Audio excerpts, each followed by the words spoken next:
The April 8th, 2014 meeting of the Monroe County Legislature will now come to roll. Will the clerk please call the roll? Come to order. Please call the roll. President Adair. Here. Mr. Ansello. Here. Ms. Andrews. Mr. Baroth. Here. Ms. Boyce. Here. Dr. Carbone. Here. Mr. Colby. Here. Mr. Daniele. Here. Mr. Delahanty. Here. Mrs. Draw. Here. Mr. Gamble. Mr. Gamina. Here. Mr. Haney. Here. Mr. Howland. Here. Ms. Cayley. Mr. John Lightfoot. Here. Mr. Willie Lightfoot. Mr. Marionetti. Here. Mr. Michike. Mr. Morelli. Dr. Quattro. Here. Ms. Rivera. Mr. Rocco is excused. Mrs. Stick. Here. Ms. Taylor. Here. Mr. Tucciarello. Here. Mrs. Valerio is excused. Mr. Wilcox. Mr. Yolovich. Here.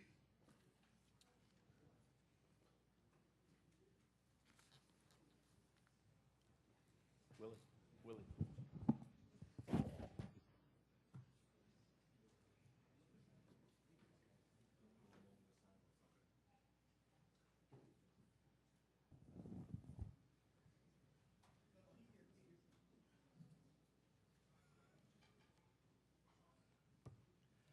Please stay seated. At this time, I would like to introduce Pastor William Daly of the Church of God by Faith, who has been invited by legislator Willie Lightfoot. Right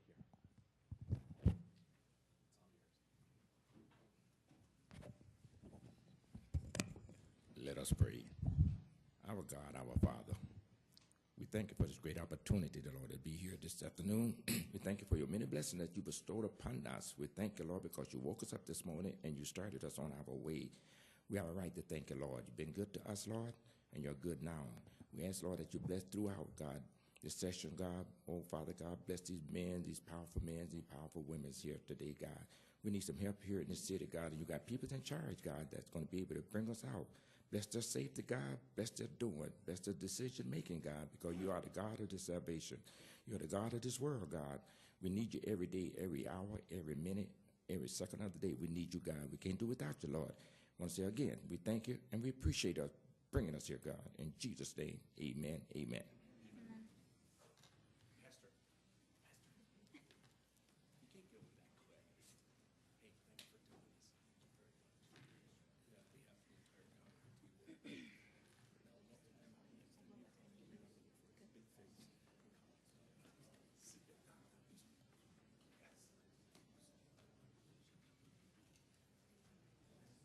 Legislator Joe Morelli Jr. will now lead us in the Pledge of Allegiance. Legislator Joe Morelli Jr.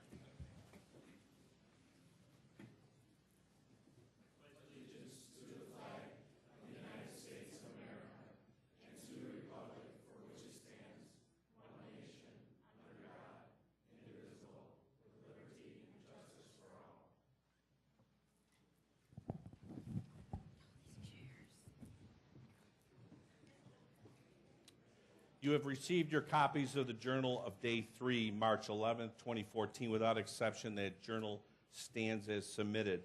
There's a hearing loop in place tonight to assist those who are hearing impaired. Anyone requiring assistance should inquire in the clerk's office. If you have a cellular phone, pager, or other electronic devices in your possession, I would request that you made it inaudible for the duration of the meeting. Thank you for your cooperation. Legislators, the referrals submitted to the legislature tonight are in your folders for the next cycle. At this time, I'd like to do some introductions. Hang on a second. First, I'd like to acknowledge the presence of the 12th grade participation in government class from the School of Arts. Where are you? Here we go.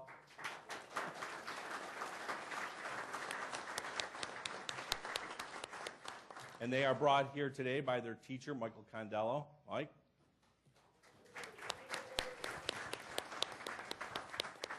Now, kids, you do know there is a test at the end of this, and nobody is allowed out of here, and the sheriff's deputies know that until you pass the exam. Was that good? Okay, good. That was good. At this time, it's an honor of mine to introduce from our Parks Department, Mr. Mark Quinn, who is going to tell us about the plan of the month. And I believe this time, Mark, that every single person in this place knows what The plant of the month is daffodils, which of course you all know, a great sign of early spring, and I think we all need to see some of these coming up in our parks and gardens. Interestingly, there's over 25,000 varieties of daffodils. You wouldn't think there's just a yellow flower out there, but there's a society out there that crossbreeds these things. There's a lot of them. Some of the good things about daffodils is they particularly like our environment, so most of them, with very few exceptions like paperwhites, will grow very well in your yard or in your garden and do very well in these cold temperatures, and they're a very early spring flower. What you need to know about the care of the daffodils is when you plant them in the fall, you want to plant them 2 to 3 times the depth of the bulb. If you plant them too shallow, they'll come up, but they'll just kind of fall over. So if you got a big bulb, they can be up to 8 inches deep. Some of the smaller ones very shallow, depending on the size of the bulb. Some of the daffodils are as small as 2 inches high at maturity. Some of the bigger ones are up to 2 feet tall. So there's really a wide variety of them. This time of year, what you want to do is make sure that once they bloom, you leave them alone until the leaves go brown. Because once that happens, then they've generated enough energy for the next year. You can cut them. People will grow them out in their lawns, and we do that in the parks. And what we do is we have to wait till usually about June when the leaves start to brown out to cut them. Another nice thing about the daffodils is you can plant these in places there's a lot of wildlife that likes to eat flowers. If you plant tulips out there, the deer say, yum, breakfast. If you plant daffodils out there, they pretty much will last anywhere you put them. The wildlife really leaves daffodils alone. There's a little bit of a poison in the sap. It's a skin irritant to people, but the animals just don't care for it. They naturalize very well. In other words, you can leave them out. You maybe want to divide them every 5 to 10 years, but we like to plant them out in wood edges and stuff because they get enough light before the leaves come out off the trees that they actually do well along the edges of the woods. A lot of beautiful daffodils out in the Parks Department. I hope you get out to enjoy them. Powder Mills Park, there's a trailhead called Daffodils Meadow. If you get out when the daffodils are in bloom, it's absolutely beautiful. Thousands of them out there. Highland Park as well. So enjoy the early spring daffodils when they come up. Thank you. Thank you, Mark. Thank you. This evening, we're scheduled for several proclamations. Madam Clerk.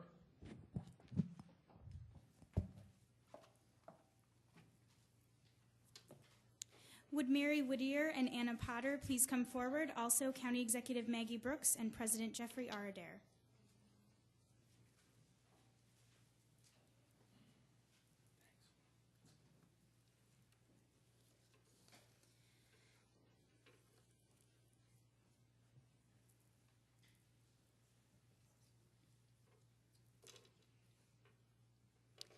Nearly 5 children die every day as a result of abuse and neglect, and nearly 1 in 10 children will be a victim of sexual abuse by the time they reach the age of 18. Reports of child abuse locally and nationally have increased over the past decade, due in large part to the increased awareness of this growing epidemic. Unfortunately, child abuse remains ever present in our region and knows no ethnic boundaries or socioeconomic standing. With a population of over 165,000 children, Monroe County remains dedicated to eradicating child abuse within our community. Together with community partners, we are working tirelessly to ensure the brightest possible futures for our children and their families. A key advocate in that effort has been the Bavona Child Advocacy Center. This organization is a critical partner in the fight against child abuse, providing assistance to over 1,500 local children last year alone. Their efforts to strengthen families and protect victims of abuse and neglect truly make Monroe County an even better place to live, work, and raise a family. During the month of April, citizens of Monroe County are encouraged to join a national effort to raise awareness for children who are victims of abuse and neglect. Together, we can keep our children safe and provide them with the best possible future by working together with friends, neighbors, and the entire community. Therefore, we, Maggie Brooks, Monroe County Executive, and members of the Monroe County Legislature do hereby proclaim the month of April to be Child Abuse Prevention Month in Monroe County and urge all citizens to help raise awareness of this disturbing reality and take action to protect innocent lives. Congratulations.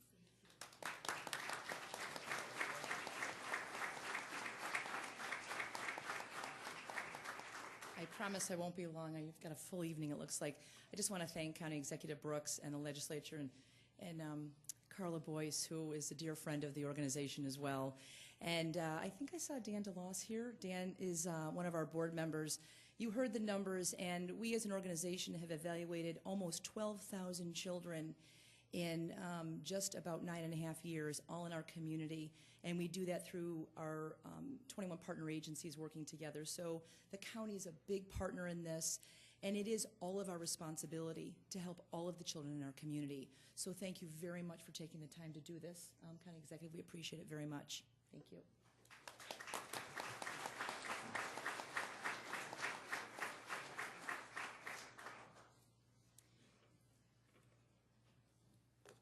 Would Coach Stephen Parshall and representatives from the Webster Schrader Warriors please come forward? Also, President Jeffrey R. Adair and legislators Carmen F. Gamina and E. Daniel Quattro.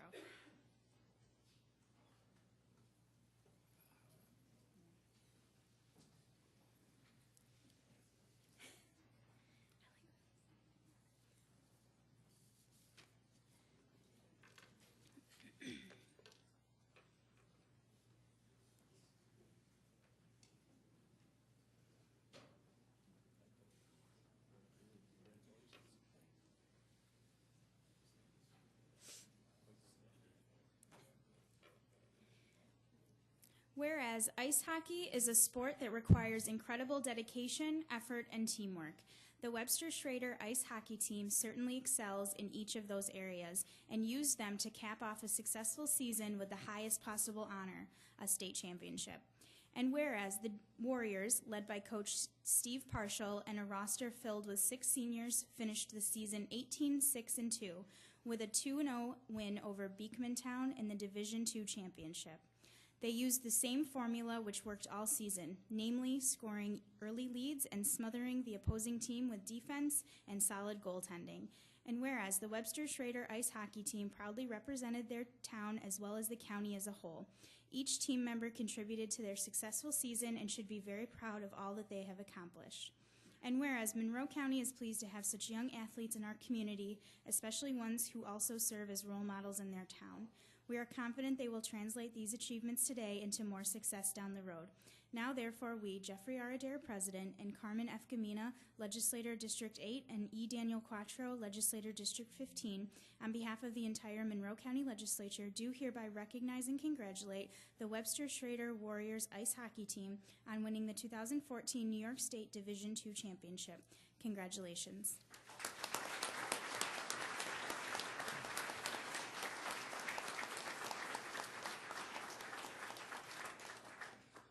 It's very overwhelming to be here, but we thank Mr. Gamina for giving us this opportunity, and we thank all the legislators and our wonderful community of Webster. Thank you.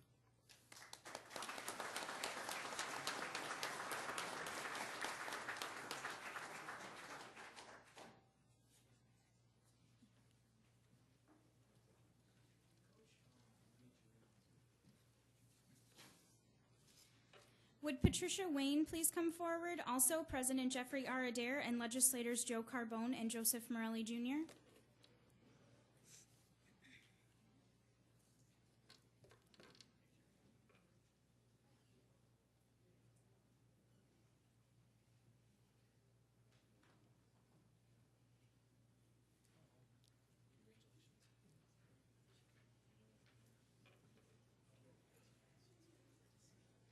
Whereas Mrs. Patricia Wayne has served the town of Irondequoit as historian since 1991. She is consistently relied upon to share her knowledge of the town through tours and information sessions. She also regularly participates on Irondequoit planning boards. And whereas not only does Mrs. Wayne have love for Irondequoit as the town historian, but she is also a committed member of the town where she and her husband raised their 5 children. She has submitted an article to the Irondequoit Post almost every week for many years under the column Irondequoit Memories, revealing different moments in Irondequoit's past. And whereas Mrs. Wayne has co-authored a book titled Images of America, Irondequoit, which was published in 2006. She has used her impressive amount of Irondequoit knowledge to support new programs and legislation within the town. Additionally, she worked with the library board to bring a new library to the town and established the Irondequoit Historic Preservation Commission and even helped to establish the historic preservation law in the town of Irondequoit. And whereas Mrs. Wayne is a vital part of the town of Arundecoit, she is a community member in every possible way, from a parent and friend to an advocate and leader. She continues to display her love for the town and her deep understanding of its rich history. Now, therefore, we, Jeffrey R. Adair, President, Dr. Joe Carbone, Legislator District 16, and Joseph D. Morelli, Jr., Legislator District 17, on behalf of the entire Monroe County Legislature, do hereby recognize and congratulate Patricia Wayne for her lifetime commitment to the town of Arundecoit. Congratulations.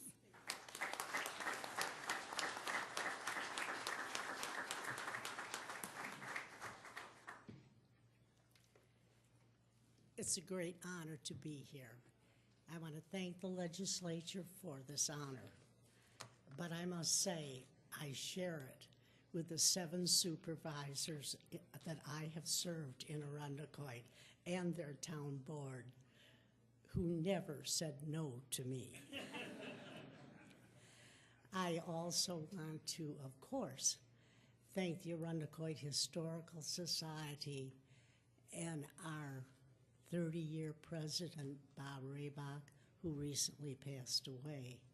He was a big supporter of my ideas. And most of all, I'd like to thank the people of Arundecoit.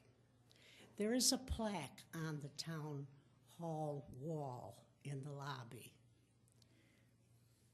and it says, "To the citizens of Arundecoit, in honor of the pioneers who left their peaceful homes and located here before 1830 in this fever-breeding, desolate, and forbidding land, and with their successors cleared the forest and excited the earth to production, thereby changing it to a garden spot and one of the best places in the world to live. I thank you for this honor."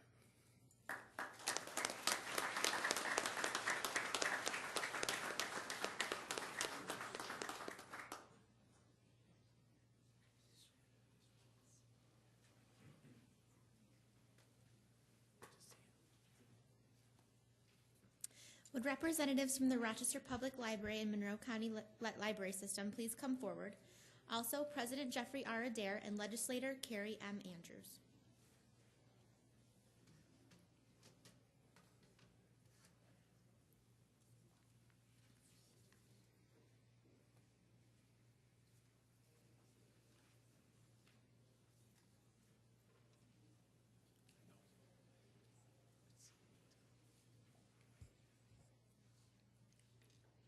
Whereas the Rochester Public Library and the Monroe County Library System enriches the quality of life in Rochester and Monroe County by providing educational, recreational, aesthetic, and informational materials, services, and programs to help people follow their own lines of inquiry and enlightenment. And whereas librarians and library workers are trained, tech-savvy professionals providing technology training and access to the 21st century needs of Monroe County residents. And whereas Monroe County libraries continuously grow and evolve in how they provide for the needs of every member of their community while connecting area citizens to current local issues as well as our rich history. And whereas National Library Week is approaching and is a time to encourage all residents to take advantage of the wonderful resources available at your local library. Now, therefore, let it be known that we, Jeffrey R. Adair, President, and Carrie M. Andrews, Democratic Minority Leader, on behalf of the entire Monroe County Legislature, do hereby honor National Library Week, April 13th to the 19th, 2014. Congratulations.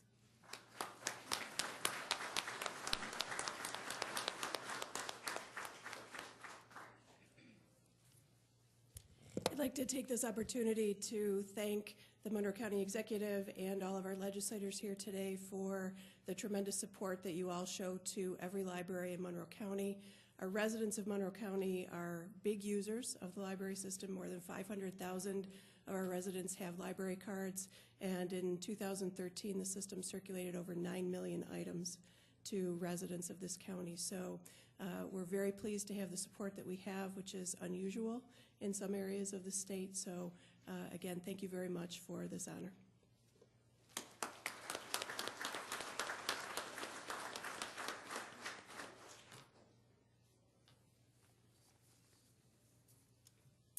Would Judge John Schwartz please come forward, also President Jeffrey R. Adair and Legislator Paul Haney.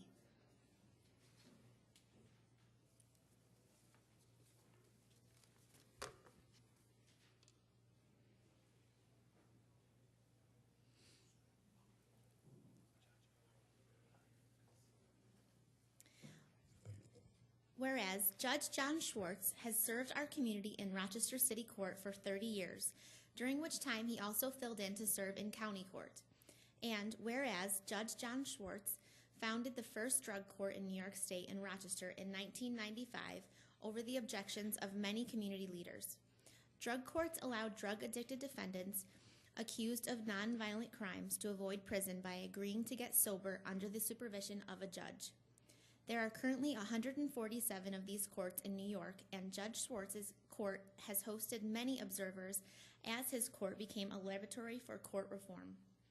And whereas studies show that those who complete judge-supervised treatment programs are significantly less likely to commit crimes again than those who serve prison time. Since its inception, the Rochester Drug Court has administered over 9,000 cases and graduated over 2,700 people from its treatment program. And whereas Judge Schwartz's dedication to finding smarter ways to combat crime by trying to solve the root problem has made the New York's drug courts a model for similar courts across the country. Even though he has begun his retirement, this visionary court will serve as a legacy along with the many defendants who came to view him as a father figure over the years. Now, therefore, let it be known that we, Jeffrey R. Adair, President, and Paul Haney, Legislator District 23, on behalf of the entire Monroe County Legislature, do hereby recognize and congratulate Judge John Schwartz upon the occasion of his retirement for his leadership in creating the Rochester Drug Court. Congratulations.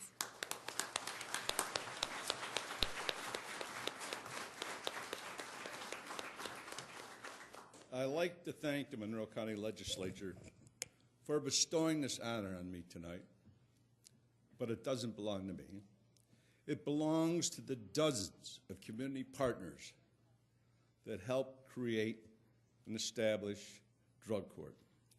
If it wasn't for their hard work, I would not be here tonight receiving this award. Drug court has been the greatest challenge and the greatest reward of my professional career. It promotes public safety. Drug court graduates get rearrested at a rate of 40% less than any other program in the criminal justice system. It saves money. It's a lot less costly to treat drug addicts than it is to put them in jail, and frankly, treatment works better than jail. It restores human dignity, saves lives, and reunites families. But most important to me, it demonstrates to all of us, because we're public servants, that if we work hand in hand, we can overcome all challenges and we can better serve our community. Thank you very much.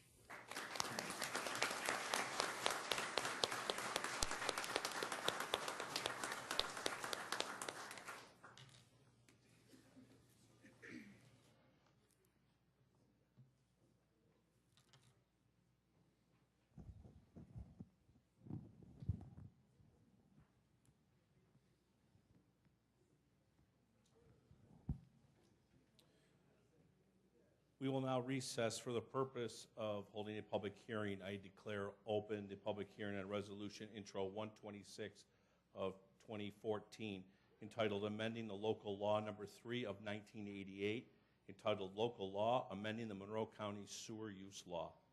There are no speakers registered for this hearing. At this time, I will declare this public hearing closed, and I will reconvene the April 8th, 2014 meeting of the Monroe County Legislature. Legislators, you have in your folders the approved minutes of the last cycle. There are no formal committee reports scheduled for this evening. We will now hold the public forum. We have several people registered to address the legislature. Folks, just so you know the ground rules of public forum. We're going to call 3 of you up at a time. When your name is called, come up here and sit over here. And as you first person, second person, third person. Then I would let you know that you have 2 minutes to speak. Once your 2 minutes to speak, you'll hear a buzzer to tell you to summarize, and we'll tell you that your time is up. Understand the purpose of public forum. The purpose of public forum is so that everybody can be heard. So cat calls and whistling and general just disruption of the ledge chambers will not be tolerated. And I want to make sure that every legislator can hear you tonight. So please make sure that you respect the idea that you're coming up here to speak before the forum. Please, you'll have plenty of time to get your information out to us. Another thing, if you have any handouts for tonight, please understand that you will give no handouts to any of the legislators as you come up. All handouts will be given to our legislative clerk. Ms. Halstead over here will take them for you, and she will make sure they're distributed to each and every one of the legislators. So with that, let's get our public forum started.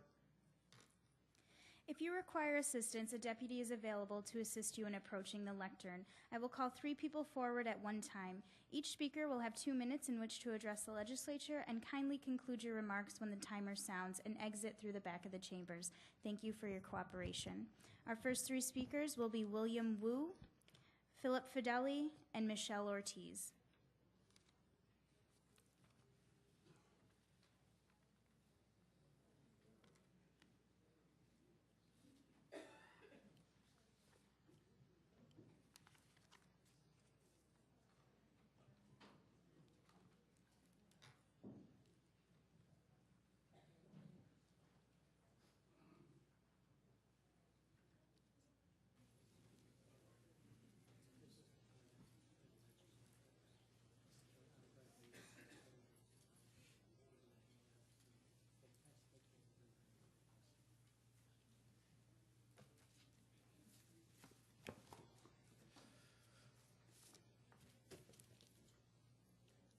Mr. Chairman, members of the Monroe County Legislature, my name is William Wu.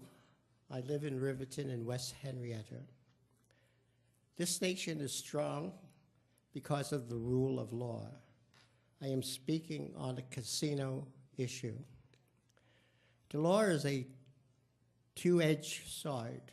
How it is used benefits someone regardless of the intent of the law. The law I'm talking about is USCA Title 25, Chapter 29, Section 2719, which is the Indian Regulatory Act of 1988, or IGRA on reservations, and the nation-state gambling compact between the Seneca Nation of Indians and the state of New York. The compact limits the Seneca Nation to 3 casinos, which they now have. The Seneca Gambling Corporation, the political arm of the Seneca Nation, realized that the town of Henrietta board members did not read the law and did not object to the initial thrust in 2013, and is continuing pushing so that the law, which is the compact between the Seneca Nation of Seneca Nations of Indians and the state of New York, can later be amended. The corporation has at least $4 million invested in their quest. With the Henrietta Town Board saying no in 2014, the fight has taken another level. If the town board members read the law and said no in 2013. Sir, you're going to have to summarize now. Okay, basically the fight now involves 2 entities. The Seneca Gambling Corporation, a wholly owned corporation of the Seneca Nation, to stream funds to the economy of the Seneca Nation. Thank you, sir. Okay. I have some handouts if anybody wants it.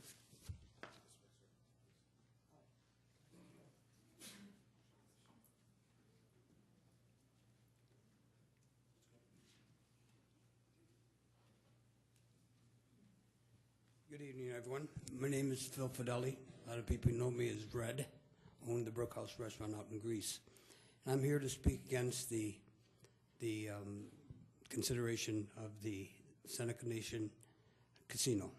Basically in two areas, and I'll be as brief as I can within 2 minutes. Number one is a more parochial one, dealing with my business. We are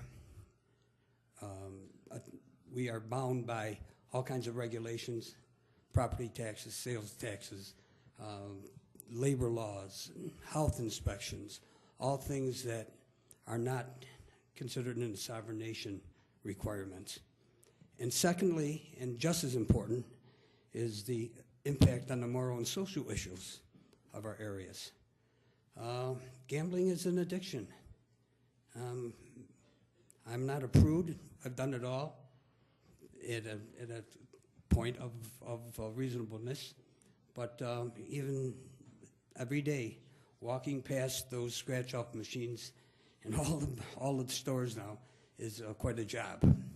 So I ask you very, very politely and emphatically that you look at the issue of how it is for all of us out there in the trenches working every day against those different odds. Thank you very much.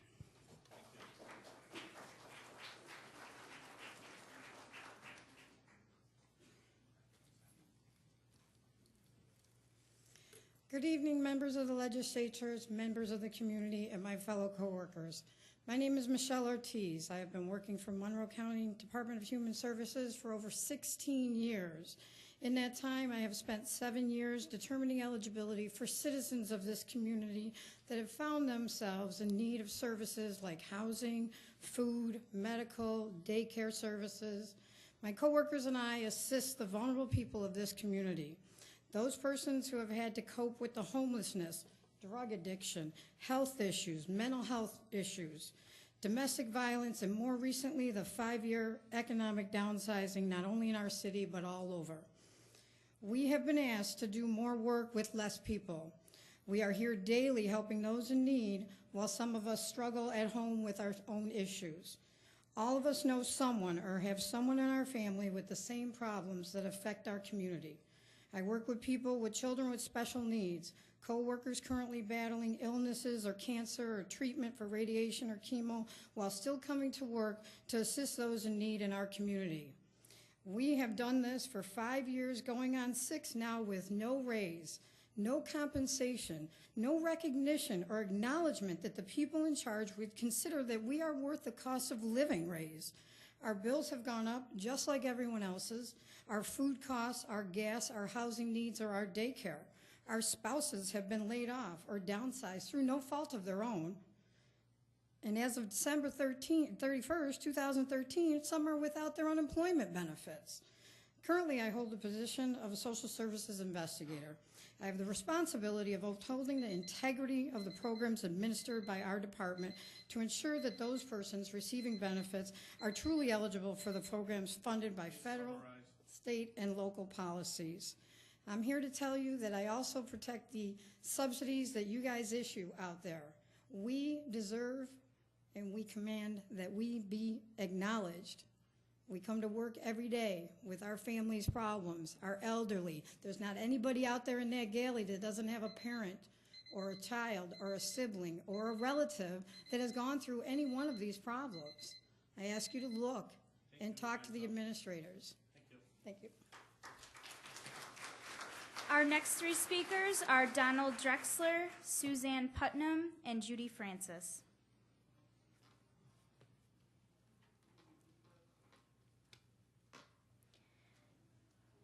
Our next 3 speakers are Donald Drexler, Suzanne Putnam, and Judy Francis.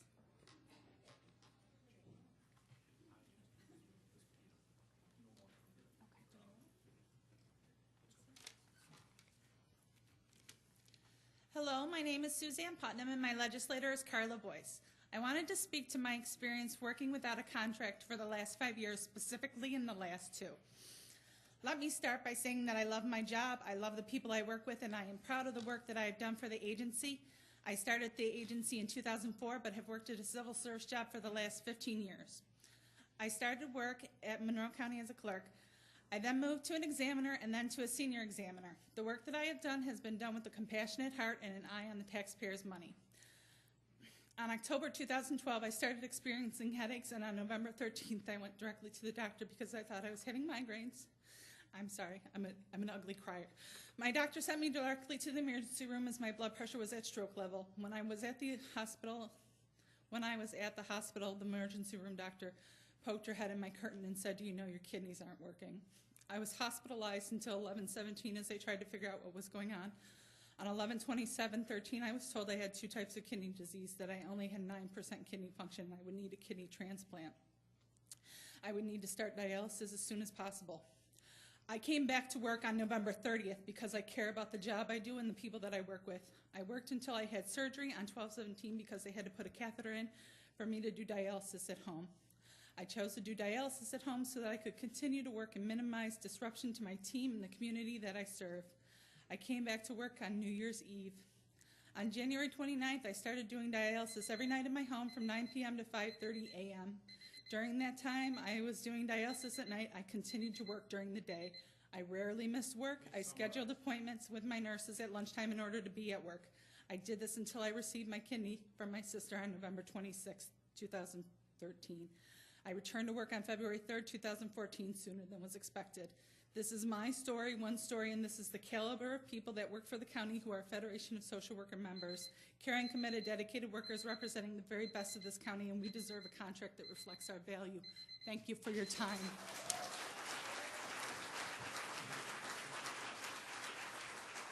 Hello, my name is Judy Francis. I'm an examiner at DHS. I've been employed for almost 14 years. My county legislator, Mr. Adair.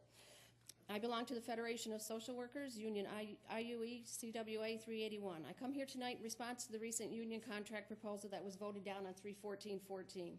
I realize that Will Rogers stated it best with his quote, "Even if you're on the right track, you'll get run over if you just sit there." So I come to speak to you on behalf of myself and hopefully fellow union members and not just let the train run over us. The county executive made a statement, and 2013 Monroe County budget stands for a shining example of just how much a government can do when it strives to live within its means, while enhancing the lives of people it serves. I'm not sure that included the Federation of Social Workers. Our last contract ended in 12/31/08, as you know, and the yearly wages have been stagnant. My husband and I have learned to live within our means, and we knew we would never die rich, but hopefully would live comfortably. If you look at consumer reports, the average gallon of gas back in 2009 was $1.14, and diesel was 99 cents. Now look at the average cost in consumers' reports today. The average gasoline price is $3.60 and diesel is $3.96. I only have 2 minutes to state my objectives. We could go on and on about the increases that have come across the board since 2009, while our wages have stayed a steady flat line. Let's face it, if we were an emergency room, we would have been pronounced dead by now. And I go to work every day. My incentive is that I'm helping the less fortunate while trying to maintain my current lifestyle level, so I'm not on the other side of the table. Jordan Shim stated, "There is no self-made man. You reach the goals only with the help of others." The Department of Social Services helped the county achieve its goals. In 2015, they offered us a $500 bonus for 5 years with no payment in between. If you've ever been curious about how many wages other county employees have received, just see through New York and why. You'll notice that the commissioner and the administrators of the Department of Social Service have recently received increases of in the past 6 years, some totaling over $11,000. Not that I'm in a position to do their jobs. There was a joke, waking up the value of unions, that goes like this. Our next 3 speakers are Kevin Yost, Judy Gradford, and Barbara Hatch.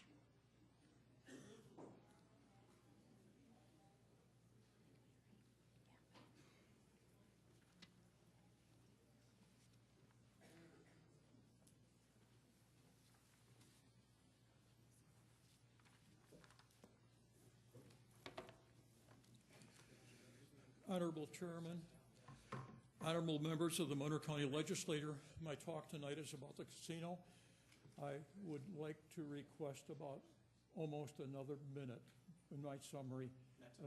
Okay, I'll try to make it as short as possible. Thank you very much. As a resident of Henrietta for over 50 years, I was appalled to learn on the 4th of March that a casino was going to be built about a quarter of a mile or a little over from my house. I'd like to make a quick review from a Time magazine. 12/16/02. This was about Indian casinos, and the hint, it's not the people who are supposed to benefit. If a reservation isn't prime estate for a casino, the residents or the investors now have purchased a very suitable prime land in Henrietta.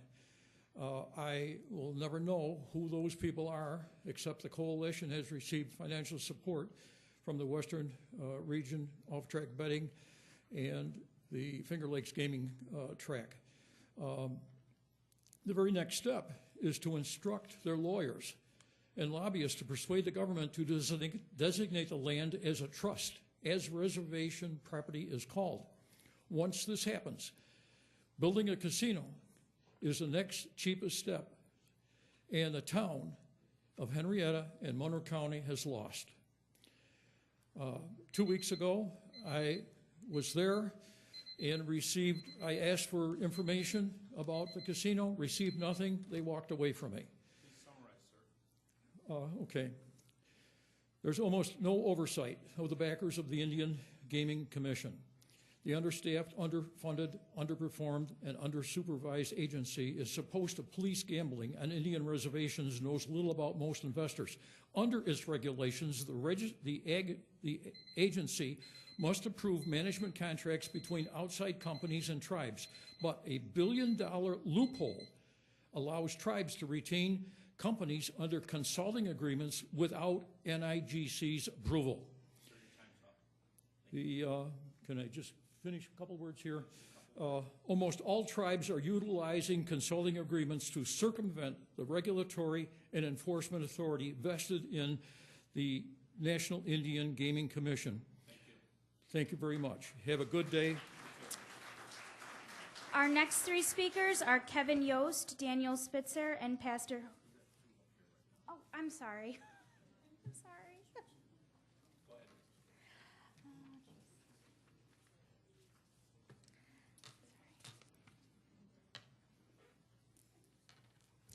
Good evening, ladies and gentlemen of the legislature and my fellow citizens. I am in Willie Lightfoot's district, and my name is Judy Gradford. I'm a proud member of the Federation of Social Workers and have been a child protective caseworker for about 22 years. During that time, I've spent many a restless night worrying about some child or family in trouble, spent my own money to feed hungry teenagers, bought Christmas presents for children who would otherwise go without, hugged parents who have bravely let their children go to be adopted when they come to understand that they cannot raise them. The work we do is hard. It tears at your heart and at your spirit. When I retire this summer, it will be with considerably less money in my pension than I had hoped for because we have gone 6 long years without a raise. We have turned down 3 tentative offers by overwhelming majorities because even though we are social workers, we can add and subtract. These offers would have cost us more in healthcare costs than we could realize in wages. These contract proposals would have divided our union by giving all future members a 14.3% pay cut. We're not asking for a lot. We need to keep up with the cost of living. We need affordable health care. We need a full-time president and are willing to share the cost of that with the county. We will work for 40 hours, but only if we get paid for 40 hours. We need fairness at the bargaining table, and that means Harris Beach and Peter Spinelli must go. They are not interested in bargaining in good faith. I am about to. We are asking for your support. It is only fair. Thank you.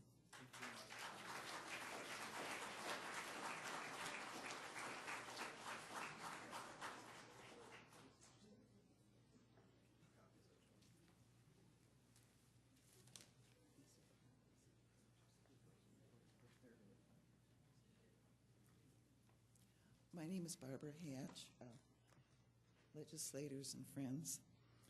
I urge Monroe County to pass a resolution reiterating the county's opposition to the Seneca plan to build a casino here in Monroe County. This would be their 4th in New York, Western New York. The county should demand that Governor Cuomo oppose the Seneca attempt to break the gaming compact agreement with New York State, since the Seneca Nation already has their 3 allowed by the compact. A casino would be detrimental to the economy in our county because the Seneca Nation has not abided by promises of payments to Buffalo and Niagara Falls.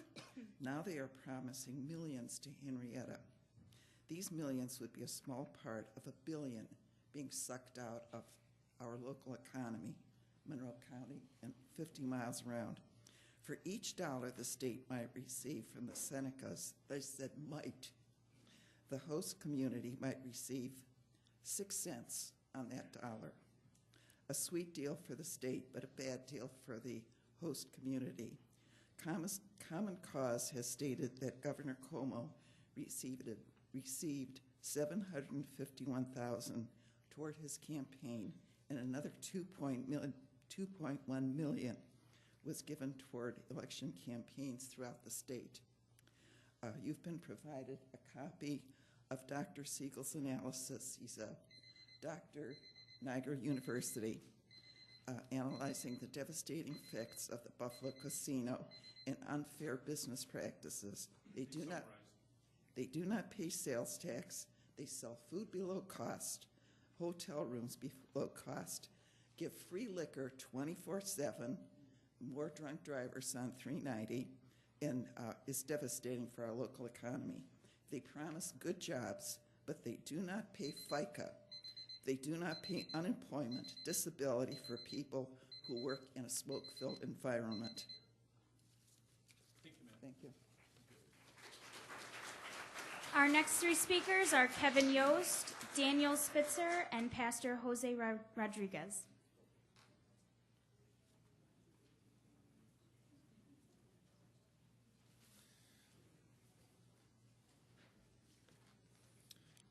Hello, my name is Kevin Yost, 1474 Middle Road in town of Henrietta.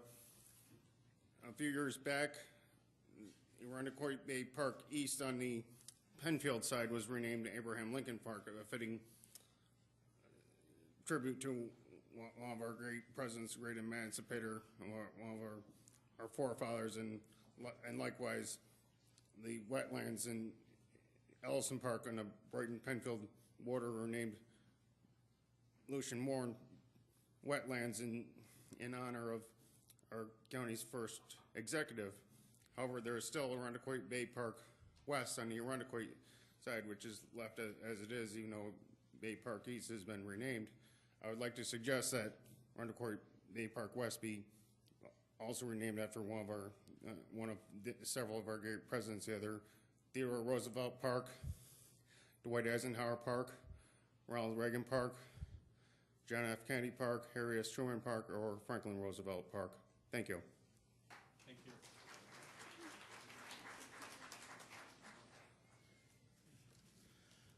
Mr. President, members of the legislature, my name is Daniel Spitzer from the law firm of Hodson Russ. On behalf of No More Casinos, I'm here to ask you to do something difficult. Oftentimes in my job as a land use lawyer, and you have projects where the state or the feds make the decision, it's a checklist. If they get the checklist, they get the permit. Here, it's a political decision, and there will be no casino if you stand up for this county. In the law that was passed to allow casinos in the remainder of this state, there is a requirement that you must have some local support. Explain to your constituents why Monroe County should have less rights than the other parts of the state. And if you can't, and I can't, then stand up and join me in this crusade, in this battle, to protect jobs and to protect the economy of your county. This is a situation where it is a political decision completely, and you have the most power through your legislature and through your executive for these political type of decisions. You're all aware of that. That's the business you are all in. I urge you not to allow the fact that this is not your decision in the kind of vote that you normally have in front of you to dissuade you from the difficult task in front of you. Your county is worth protecting.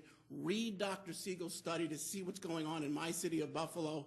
See what these broken promises, mean in terms of jobs, and join us in the difficult fight, but in the right fight, to ensure that Monroe County joins with other counties to protect itself. Thank you.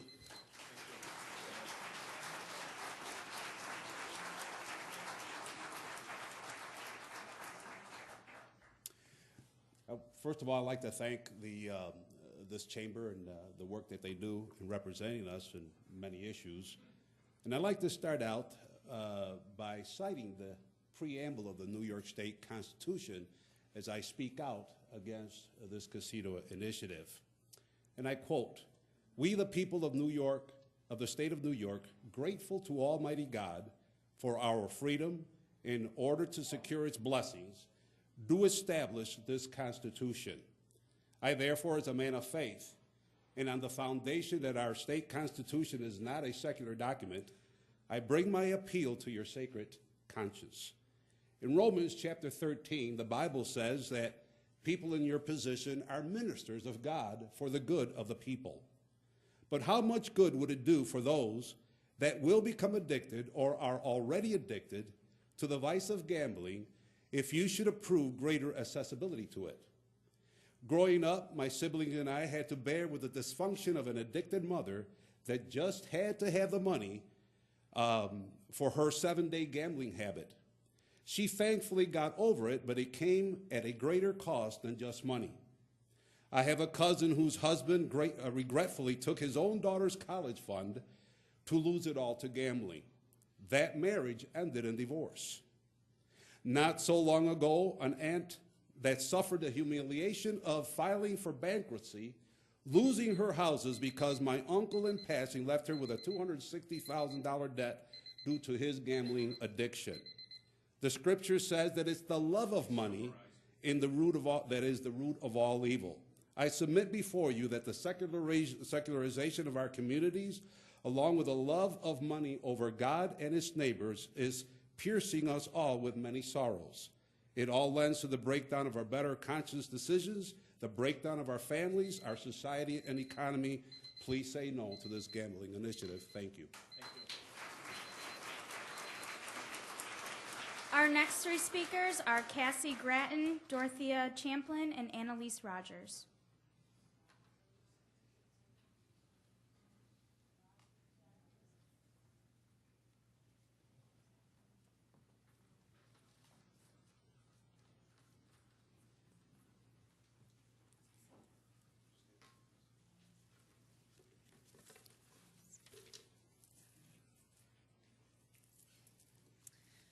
Good evening. My name is Cassie Gratton. I'm with the Smoking and Health Action Coalition that covers Monroe County, and I just wanted to provide you with an update of the work that we do here in the county to prevent tobacco use, not only among our youth, but also to promote cessation services to those who want to quit. We are part of the New York State's Bureau of Tobacco Control, and I've provided a handout that will direct you to that website that will give you more details of the different initiatives. But in particular, we work to prevent youth smoking, and that's a major cause of that is the tobacco marketing that they see in stores, as well as we work to reduce exposure to secondhand smoke by creating tobacco-free outdoor areas at parks, building campuses, recreational areas. So thank you.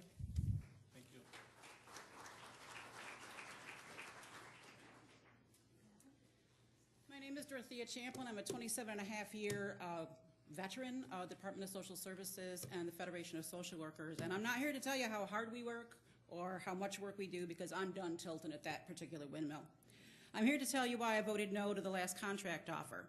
Well, I expected the salary and health insurance to be crap, and the offer did not disappoint. I voted no because of one thing, the 40-hour work week for all new hirees while being paid the same as a 35-hour work week employee.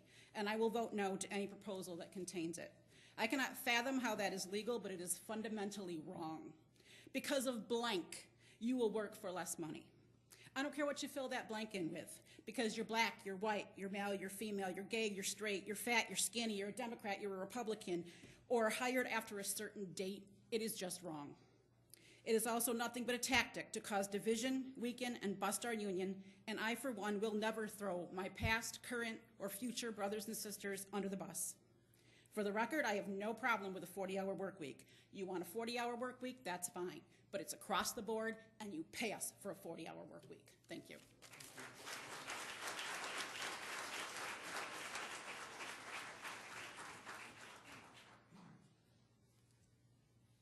Good evening.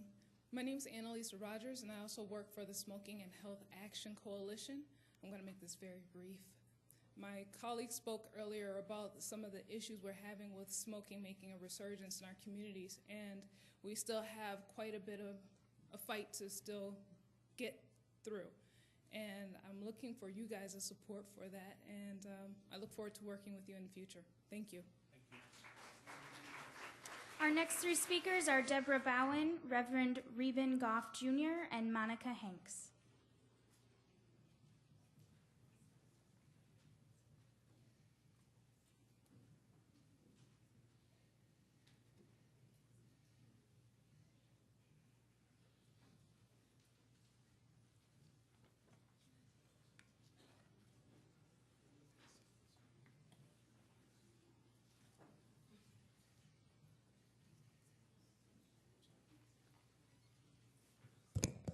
Good afternoon.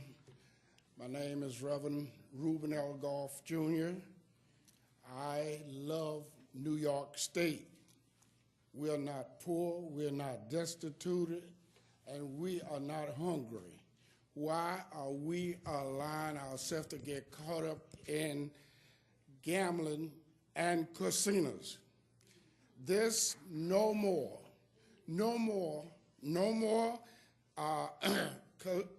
coalition against gambling and casinos. It's time out now. We don't need this. We don't need it. We don't need these problems, and that's what it creates a problem. I've been living in Henrietta now for 26 years. 26 years, all of a sudden they say we're gonna have a casino. The information that I gave this lady here is just one page out of 52 pages of don'ts that we should take into consideration.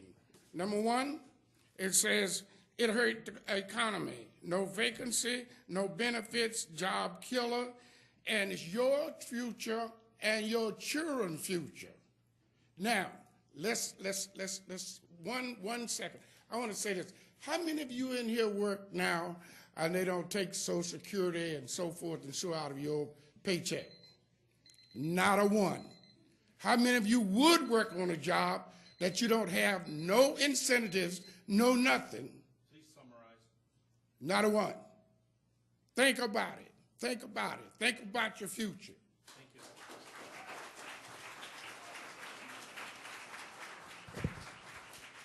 Good evening. My name is Monica Hanks, and my concern for the casinos is if the Seneca Nation doesn't have to pay taxes, and according to the gentleman last night on the news, his residents don't pay taxes, then who pays the taxes? And my other concern is as far as if I was employed there and I'm in a one-income household, what do I do if I lose my job? I have no unemployment, and if I get hurt at work, I can't get workman's comp. That concerns me as a citizen. Thank you. Thank you.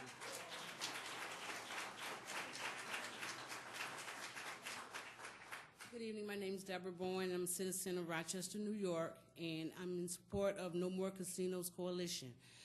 We believe that people need jobs in this tough economy, but they should be good jobs. And the jobs that might come because of the Seneca Nation Casino will not be good jobs. They're not protected by the federal workplace laws, nor they follow wage guidelines. We just don't think it's a good idea, and it will kill more jobs than it brings. Thank you.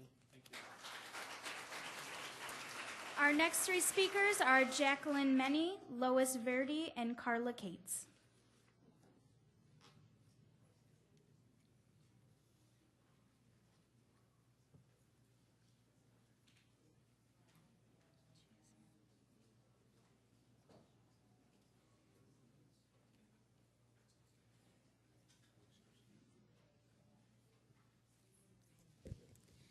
Hi, my name is Lois Verde, and I'm here to let you know that I need to let you know that I'm here because I don't want a casino in Henrietta, in Gates, in Irondequoit, nor anywhere else in Monroe County. The fact is, many statistical reports concur that a casino's activity affects a 50-mile radius. Anywhere in Monroe County would it negatively affect my town. One of those reports is the Casino Crime and Community Cost, published in the Review of Economics and Statistics in 2006. The data used is from the FBI index that includes aggravated assault, rape, robbery, larceny, burglary, auto theft, and murder. This article should help you determine the truth about casinos' effects on our local communities within our county.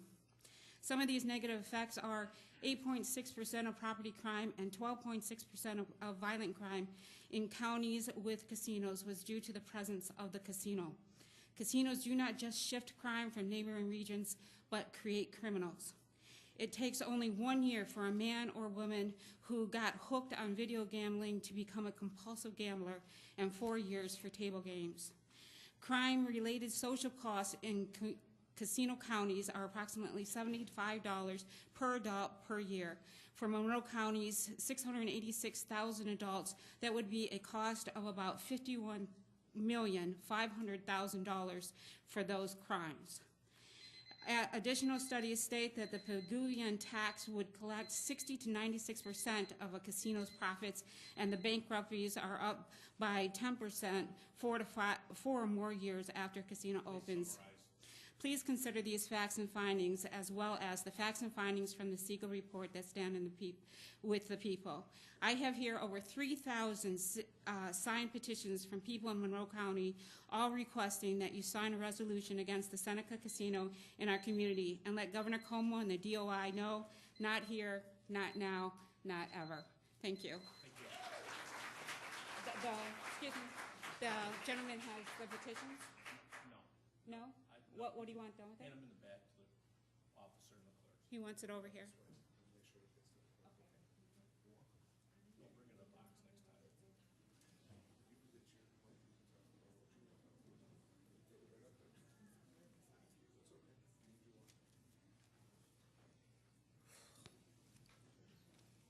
Can I say my name?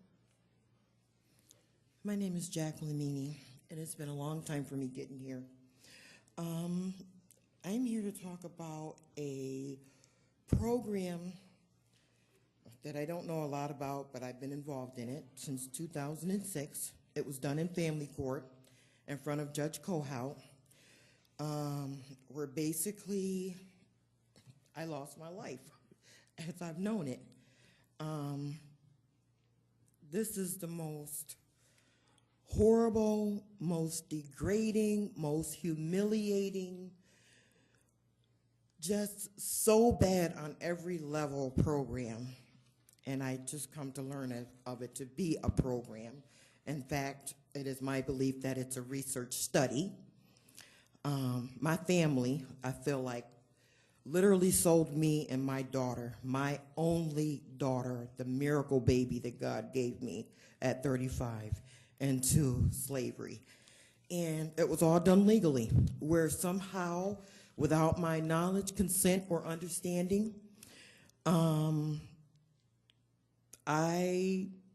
signature was acquired.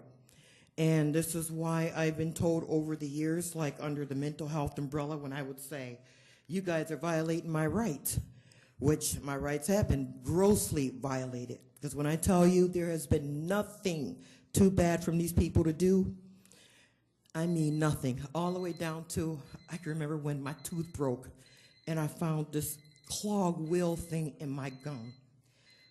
That was how my own words were being used against me. I've been a slave to this entire world for 8 years, and you want me to summarize. Really? Okay. All I can say is that I'm looking for more information. I'm here for legislative support. This law needs to change. Apparently, like I said, this is a clinical study research.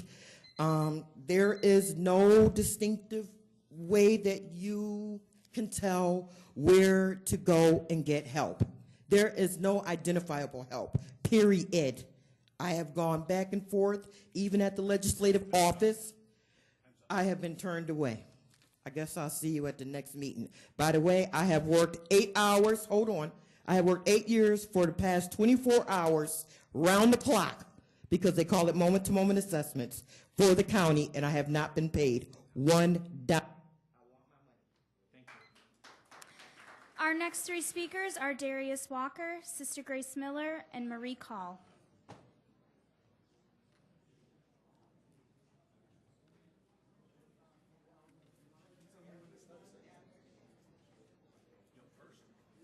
I'm good. Ready? Yeah. Hello, I'm Darius Walker. I go to School of the Arts. And before I get started, I would like to say that all of us in here need to become students in life, to actually listen to people that's talking, because to make things better. Because I see for this county and for everything is that we're going down the insanity path, meaning we do the same thing over and over but expect different results, which lead me to landscapes in this city. Is wonderful, but we also got to remember that it's people outside of this landscapes that's hurting and that's poor, and that we need to actually stand up and actually help them out. And not when we're on duty, not when we have suits on or name tags, but actually we need to actually go out there instead of obligation. We need to do transformation inside of our hearts to actually help them and give them grace, because that's what they need. Everyone that's in poverty, it feels like they don't feel wanted, they don't feel equal to everyone, but sorry, they are equal to us. They're just born in different situations in life. So with that being said, we need to understand that poverty is actually affecting our crime rates, it's affecting our dropout rates, and it's also affecting infant mortality rates.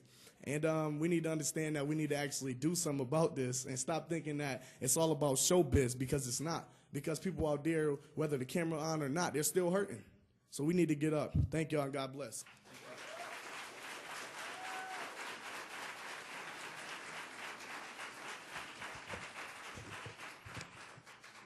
Good evening. My name is Malik Hall. I'm a senior dance major at School of the Arts.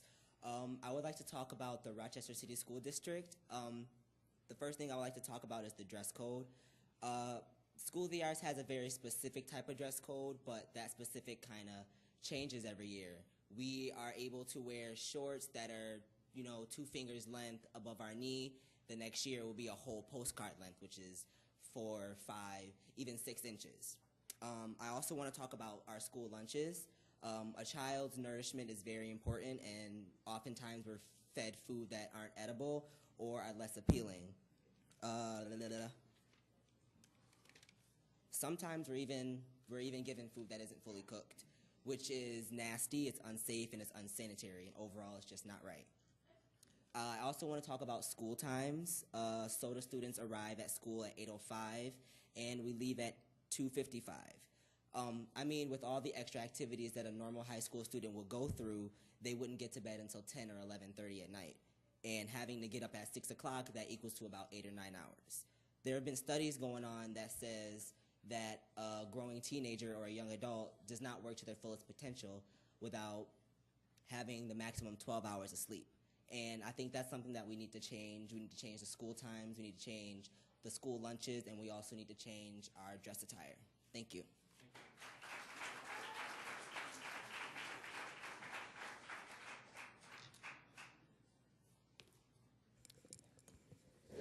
Since 2006, we've been urging you to rescind the policy Maggie Brooks made, whereby she cut the funding of burials for the poor.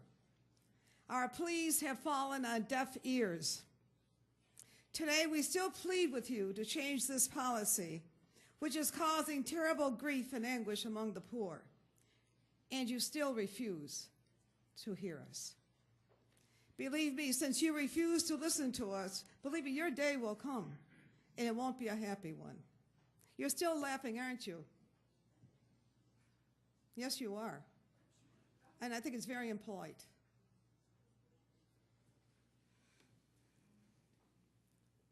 Are you going to do something about his laughing? You stop me after 2 minutes and he can laugh? Please continue.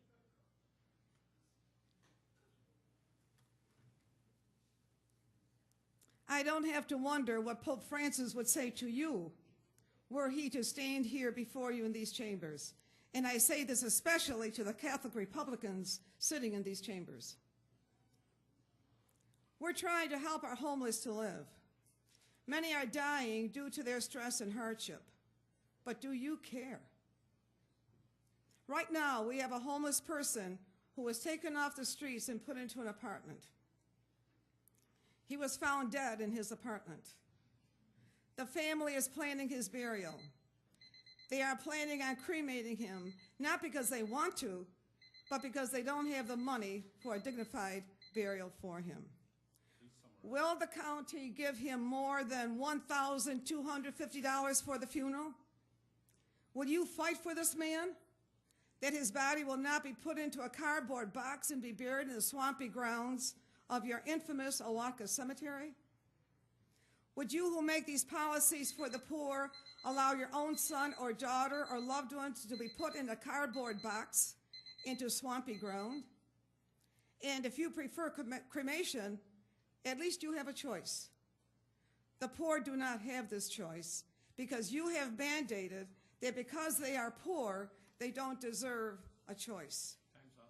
I'm asking you a question I've asked before.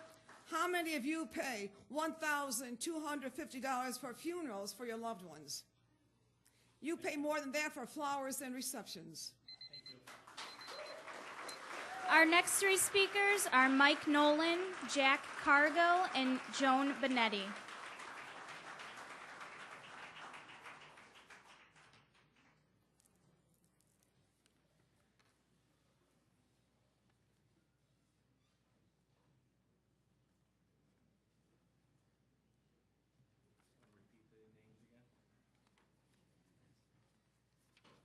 Our next three speakers are Mike Nolan, Jack Cargill, and Joan Benetti.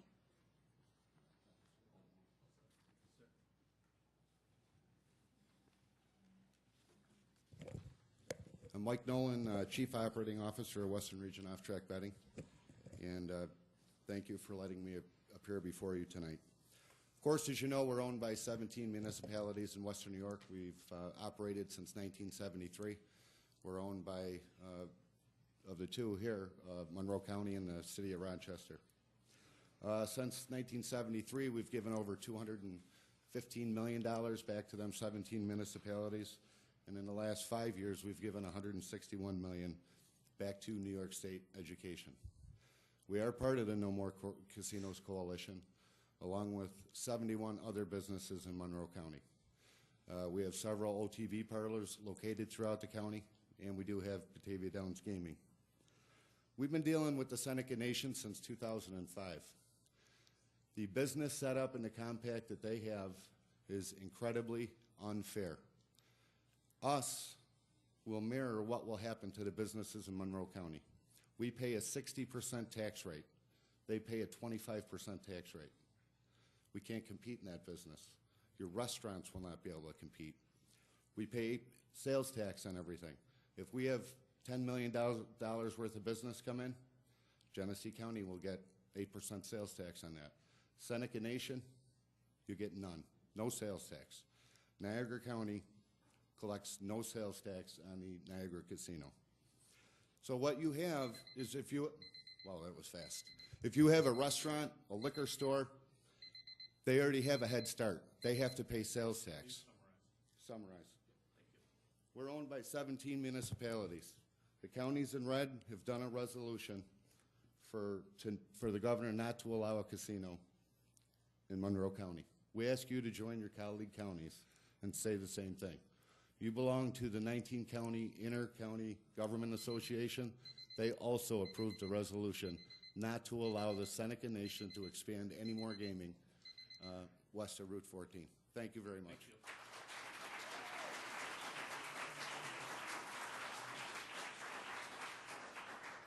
Good evening, Mr. Chairman, legislators. My name is Jack Cargill. My wife and I are lifelong residents of Pittsford. With all due respect to Native Americans and their nation's sovereignty, my wife and I are strongly opposed to more gambling venues in our state, and especially our county and nearby towns, for three basic reasons. First, gambling does not meet a real essential human need and can lead to addictions which ruin people's lives and families and beyond. We've never heard of anyone who has become sick or financially ruined for lack of a place to gamble. We already have a sufficient number of gambling venues, some within easy driving distance. A local venue will attract some out-of-town traffic for a while, including loan sharks, but will soon depend on more local clientele, and the casino will use every trick in the book to attract customers, thereby undermining other local related businesses such as hotels, restaurants, boutiques, musical and theater events, sports events, plus attracting money that local people would have spent locally in other ways. We don't see gambling contributing to the health of local business nor to the overall morality level of this area.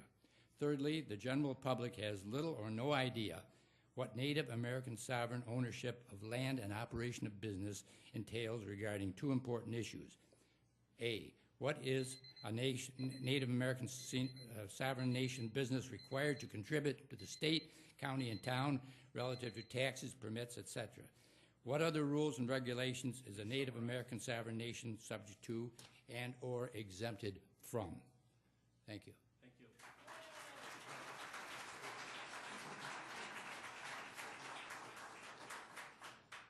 you. Good evening, ladies and gentlemen. My name is Joan Benetti, and I'm here tonight to speak out against the establishment of a gambling facility in Henrietta or anywhere else in Monroe County. Gambling has been legalized in 48 states. It is argued that gambling is good for the economy, creating jobs, encouraging tourism, and helping to fund our state governments. Offsetting these questionable pluses are verifiable social costs gambling brings to a community. I'll focus on only one of these, increased crime, but there are many others. I quote Carrie Toluxco in a September Forbes opinion commentary. According to a 2012 study of casino crime by the University of Maryland, there is a 10% increase in substance abuse, suicide, violent crime, theft, and bankruptcy when a new casino opens in town. The increase in crime directly spilling from casino doors has the most immediate effect on surrounding communities. For nearby neighborhoods, these include alcohol-related traffic accidents, home robberies, and mail theft. Please stand against gambling. And please don't talk to each other when I'm talking to you. This is your job. You're getting paid for this. I came down here in my spare time. Here I am. So please listen. Thank you.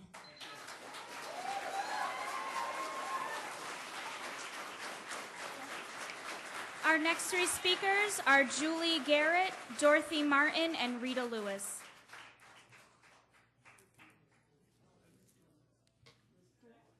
Julie Garrett, Dorothy Martin, and Rita Lewis.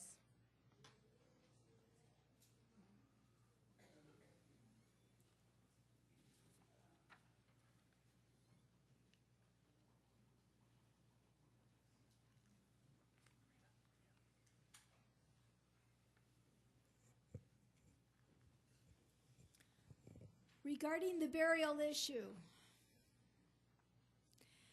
Maggie Brooks is the one that changed the policy for burying the poor in 2006.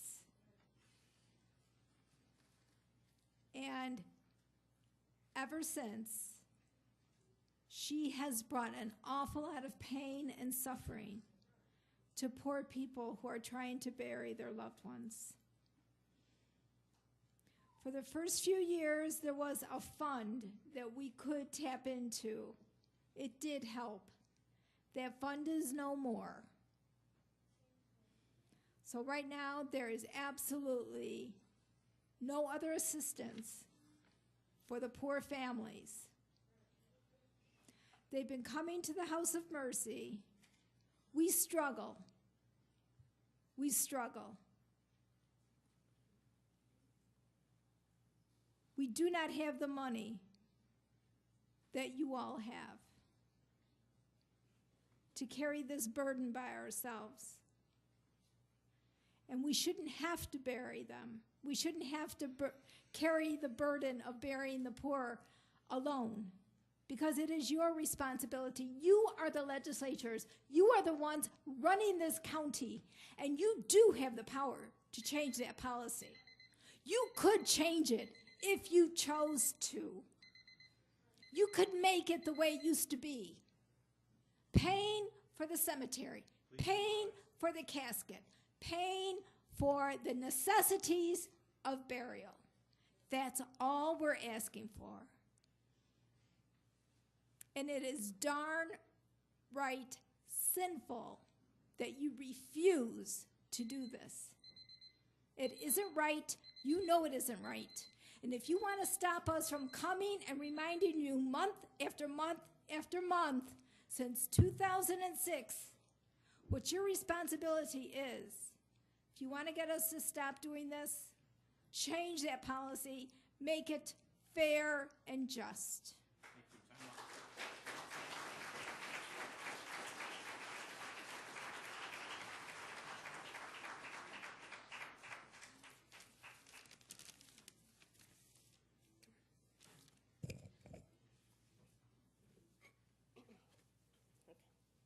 Hi, my name is Julie Garrett. I work for Department of Social Services, and I'm a member of Federation of Social Workers. I have spoken before you previously about how important it is for my brothers and sisters in Federation of Social Workers to have a fair contract. I have also told you about how important it is to me. I have this little girl right here to take care of, and there is nothing more important to me than her. I work very hard at my job every day so I can bring home a good paycheck and good health insurance so that I can take care of her. I do that because no one else will. No one else can take care of her like I will. Without a fair contract, I will not be able to continue taking care of her like I do right now. I live in West Irondequoit.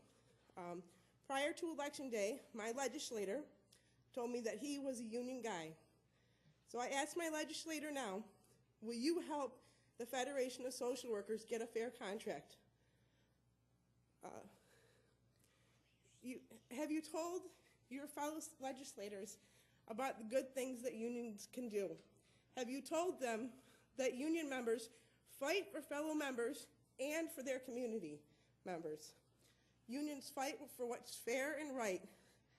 I am asking you and all of the legislators to help my union, Federation of Social Workers, fight for a fair contract. Thank you.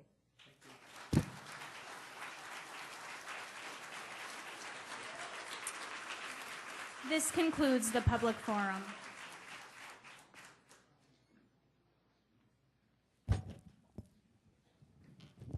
Folks, thank you very much for heeding to the rules tonight. I appreciate it very much. Makes it a lot easier for us to hear everybody. We will now proceed with the considerations of local laws. Will the clerk please read the first item on the agenda? Item number 1, referral 14-0092, providing. Moved by Legislator Michikay. It is seconded by Legislator Delhaney. This is a motion to lift from the table. All those in favor say aye. Aye. Opposed? The item carries. Next item.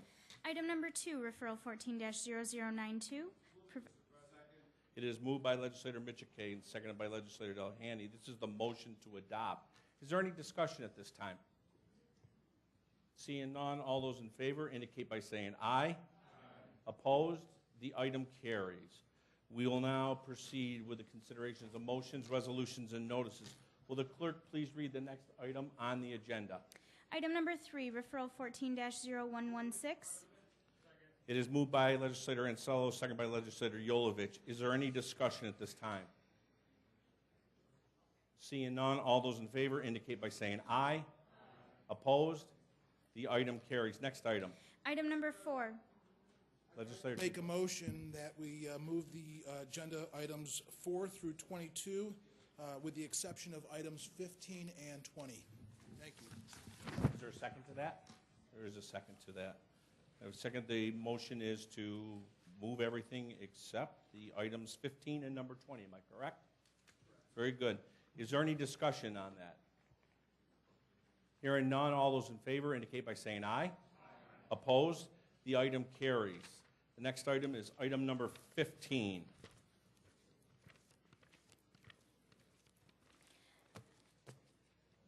number 15, referral 14-0127. Moved by legislator Michike, second by legislator Yolovich. Is there any discussion at this time? Legislator Baroff. Through the chair of the administration, just one brief question. I just want to confirm that on March 27th, the Monroe County Planning Board did in fact approve this measure.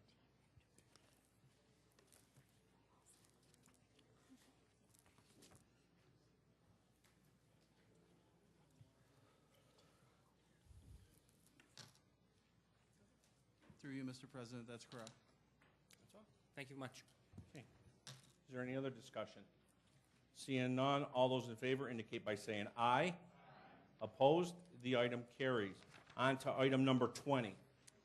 Item number 20, referral 14-0131. Moved by legislator Yolovich, second by legislator Tucciarello. Is there any discussion at this time? Legislator Andrews.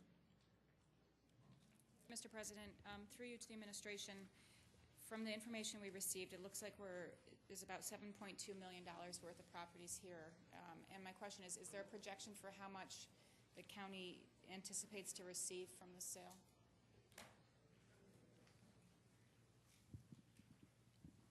Mr. President, we did not do a projection in terms of dollar amounts, only a projection based on historical information of how many properties we're able to act on. So, thank you. Then, through the President, what's your projection?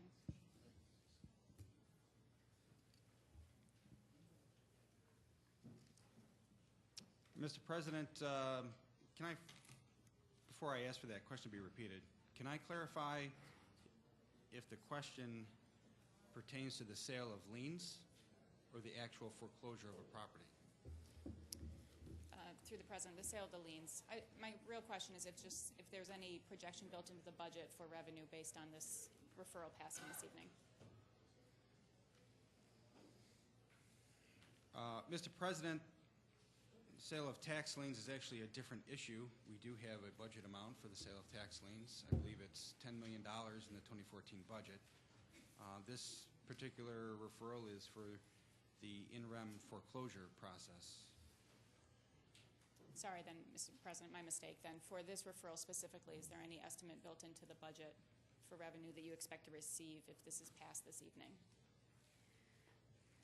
Mr. President, I believe our revenue projection associated with the foreclosure process was approximately $1 million. Thank you very much. Okay, thank you. Is there any other questions at this time? Legislator Haney. Thank you, Mr. President. I have just one question. One of the properties that were authorized in the foreclosure on, which represents over 50% of the total value, is listed as JMT Properties at 200 State Street, and I believe that's in Brockport. If I recall from press articles, this is a severely polluted piece of property. Am I correct? Is this the same property that is frequently written about that is severely polluted? Some people used to refer to it as the Clean Bright property, and then there was some referred to it as the Black and Decker property.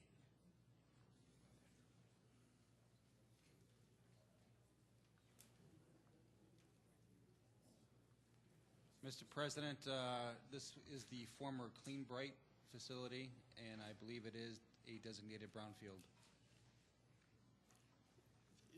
So it is the polluted facility?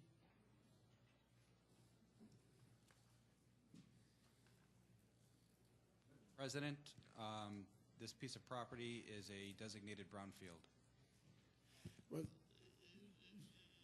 then, Mr. President, I would ask, do we really want to foreclose on the property? The County of Monroe would then be assuming the cleanup costs, which, I mean, it doesn't take much for cleanup costs on property to run into millions of dollars. Do we really want to assume that liability on this property? Mr. President, this referral before the legislature is to kick off this process. This does not necessarily mean Monroe County will actually take title to any of these properties. Nor Well, let me would just say, we Mr. particularly President, take this. that in this particular case, I would hope Monroe County would not take title to the property because of the millions of dollars of cleanup costs that the county would be assuming. I'm wondering then if perhaps we should drop the property from the foreclosure list? Mr. President, to the best of my recollection, Monroe County has not actually taken title to any property that has gone through this process. If there is no bidder, we simply keep the property listed as delinquent. Okay. So we're not actually planning to take title. We're authorizing it, but not actually planning to do it. Through the chair. Mr. President, this referral is authorizing us to begin the foreclosure Right. process. We Right. do And not I have to no take title. objection to that. I would just hope that a property with a history like this particular property, that we would not take title. Thank you. Thank you. Is there any other discussion? Hearing none, all those in favor indicate by saying aye. Opposed? The item carries. There is no unfinished business tonight on our agenda. Legislator Tucciarello. Mr. President, I move we stand adjourned until 6 p.m. Tuesday, May 13th, 2014. Thank you all. Thank you.